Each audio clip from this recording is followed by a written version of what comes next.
¿Te sientes sin esperanza? ¿Te cuesta confiar en las personas? ¿Tienes miedo al futuro? No estás solo.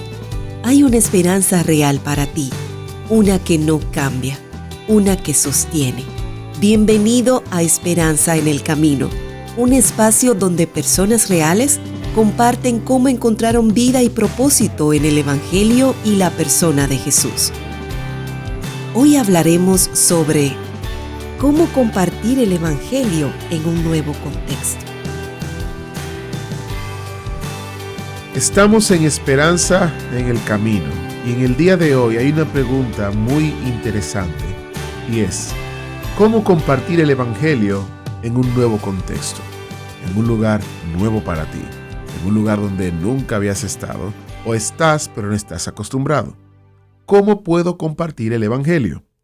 Bueno, para responder esa pregunta nuevamente está con nosotros Roy Vargas y en el día de hoy Roy nos ayudará a entender cómo podemos hacer eso. Bienvenido, Roy.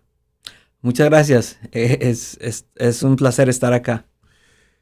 Esta pregunta es interesante porque pareciera que todo aquel que tiene a Cristo en su corazón, primeramente, puede compartir el Evangelio o lo puede hacer.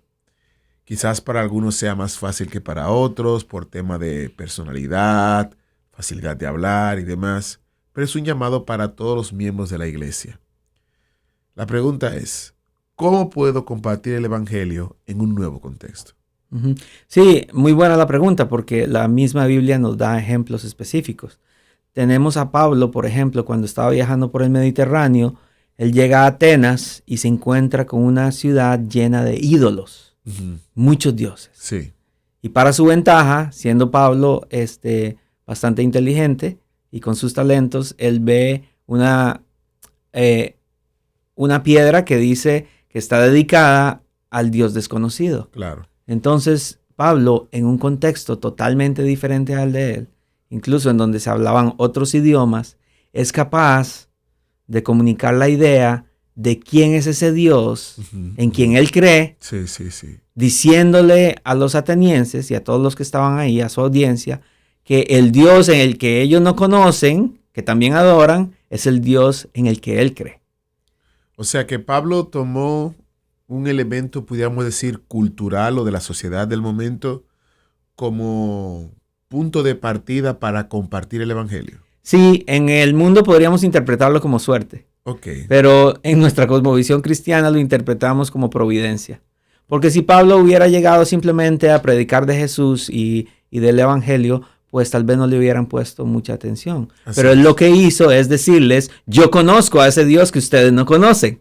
Claro. Y les voy a contar quién es. Es como alguien está a la expectativa de algo, que algo va a ocurrir, y alguien viene y nos dice con detalle cómo es que va a ocurrir. Capta mi atención automáticamente. Correcto, exactamente. Y eso es lo que estaba haciendo Pablo, porque él lo estaba haciendo gracias al amor y ahora a la obediencia que le tenía a su Señor y Salvador.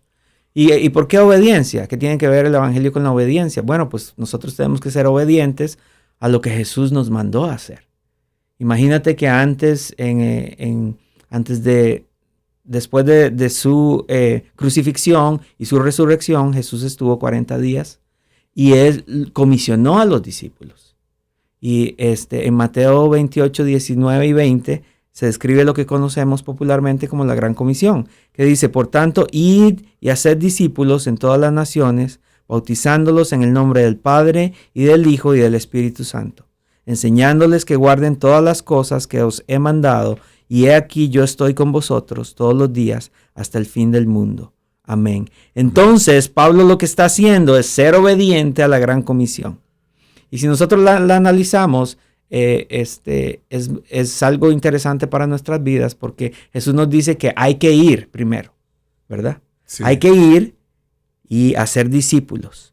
Y después dice, enseñándoles a guardar.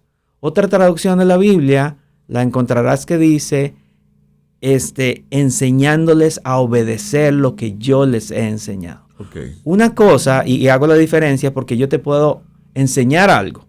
Y en una pizarra enseñarte una ecuación, pero obedecer la ecuación es lo que me toca hacer. Claro. Entonces lo que está haciendo Pablo es siendo obediente con lo que Jesús le mandó.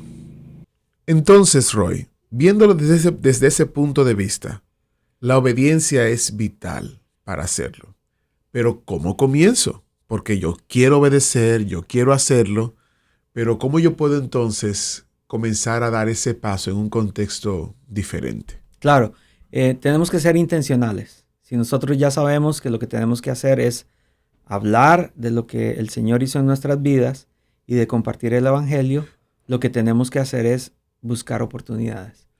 Mucha gente no es extrovertida, naturalmente. Así es. Entonces, una de mis pasiones es compartir con la gente herramientas para que ellos puedan compartir ese evangelio que conocen. Entonces, cuando la gente me dice, yo no soy extrovertido y yo no tengo el deseo de evangelizar y yo no soy un evangelista, yo los apunto a las Escrituras, porque al fin y al cabo los discípulos fueron escogidos no porque eran titanes espirituales, ni porque eran muy elocuentes, sino porque ellos tenían un corazón dispuesto. Excelente. Lo único que tenemos que hacer es tener un corazón dispuesto de querer compartir lo que Dios ha hecho en nuestra vida, ¿verdad? Entonces, muchas veces tal vez no vas a ir a la calle a compartir el evangelio, pero yo lo que le pregunto a las personas es, ¿qué estás haciendo?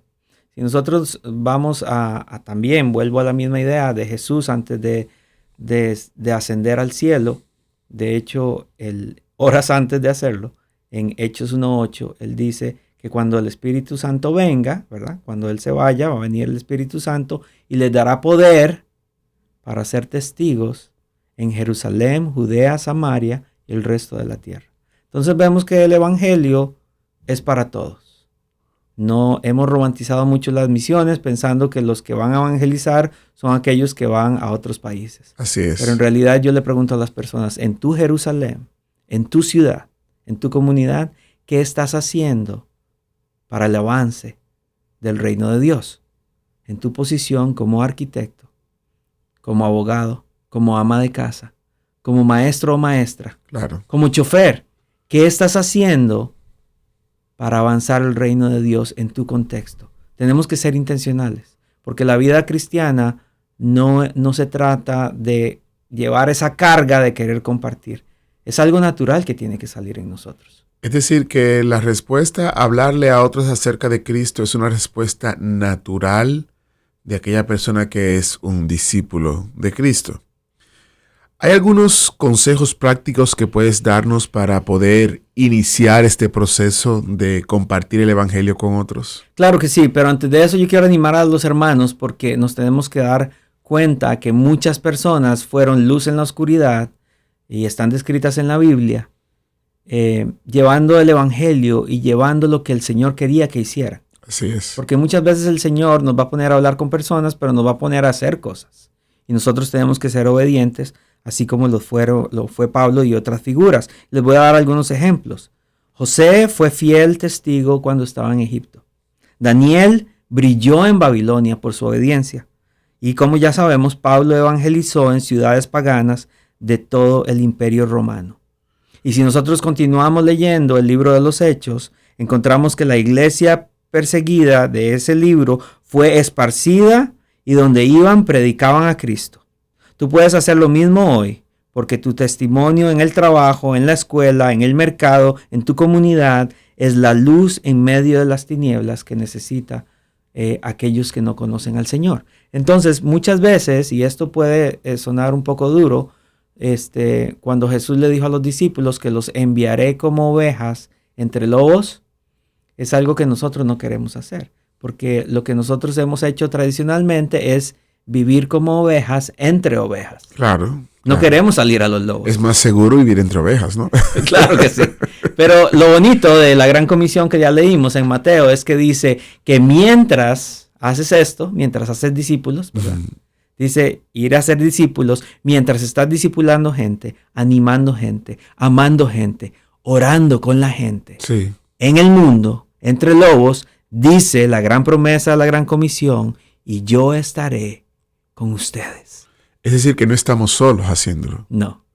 Es interesante y bueno ver esa parte porque Uno quizás pensaría, no quiero ir solo a hacer esto, no quiero ir solo a hablar de esto. Y si lo hacemos, la promesa de las Escrituras es que Jesús estará con nosotros. Efectivamente. Y para quitarle el peso que mucha gente siente por compartir el Evangelio, yo quiero que lo entiendan de esta forma. No estamos en el negocio de cambiar corazones. Así es. Ni tú ni yo podemos cambiar corazones. No podemos. Estamos en el negocio de plantar semillas y es Dios por medio del Espíritu Santo quien va a cambiar esos corazones. Así es. Entonces en realidad no depende de mí. Lo que Dios espera es mi obediencia en compartir lo que Él ya hizo, entendiendo que mi testimonio es muy importante para que la gente vea lo que Dios ha hecho en mí. Pero el testimonio no es el Evangelio. El testimonio es un ejemplo del poder del Evangelio. Así es, así es. Sí, y eso es bueno tenerlo pendiente porque a veces pensamos que somos nosotros quienes tenemos que convencer a quienes nos escuchan y ese no es nuestro trabajo. Entonces, pasos prácticos que podemos dar. Sí, muchas personas piensan que se necesita un título teológico o muchos estudios bíblicos para poder compartir el Evangelio. Sí. Y no es así, ¿verdad? El Evangelio tiene que ser algo natural. Y yo les voy a dar 3 pasos simples para poderlo compartir. El número 1 es contarle a las personas, Dios te ama y tiene un propósito para tu vida. Claro. Pero el pecado nos separa de Él y no podemos salvarnos por nuestras propias fuerzas, según Romanos 3:23. El segundo paso de conversación es, la buena noticia es que Jesús vino a rescatarnos. Vivió sin pecado, murió en la cruz por nuestros pecados y resucitó venciendo la muerte, según Juan 3:16. Juan 3:16, claro. Estas son verdades. Y el tercer paso para seguir la conversación, para que las personas mediten y entiendan el Evangelio, es decirles que Dios nos ofrece el regalo de la salvación si ponemos nuestra fe en Jesús, según Efesios 2:8 y 9. Y si ellos creen esto y creen en Él y lo siguen como Señor y Salvador, recibirán el perdón de pecados y la vida eterna, según Romanos 10:9. Y entonces, una vez que usted ha dejado claro los 3 puntos, usted abre un espacio para hacer preguntas. ¿Quieres aceptar este regalo hoy? Claro. Y mucha gente te va a decir que no. Así es. Pero te vas a sorprender cuánta gente va a decir que sí. Sí, esa es la parte interesante. Uno muchas veces se enfoca en el no, en que la gente me va a rechazar, pero lo cierto también es real lo opuesto, de que muchas personas van a decir sí, o van a querer escuchar más, o van a querer que tú les sigas hablando más y más acerca del Evangelio. Esa madurez va a llegar cuando naturalmente empecemos a tener conversaciones evangelísticas. Y eso no quiere decir que yo voy a compartir el Evangelio todos los días, pero sí quiere decir que constantemente voy a estar orando por personas que no conocen al Señor, constantemente voy a estar orando con personas que no conocen al Señor, ¿verdad? Y un ejemplo práctico que les doy a las personas es cuando van a un restaurante, llega el mesero o la mesera, les van a servir y le dicen, mira, vamos a orar por nuestros alimentos. ¿Cómo podemos orar por ti? Ok. Es muy fácil. Es muy claro. 2 reacciones. La primera natural, no, estoy bien. Y la segunda es, vamos a orar, ¿cómo puedo orar por ti?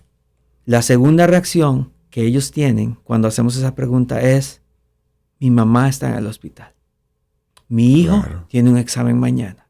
Mi prueba de manejo viene la otra semana. Estoy pasando por un problema económico fuerte y tienes la gran oportunidad de dar. Yo les digo, ¿te puedes quedar aquí un momento? Claro. Muchas veces dicen que sí.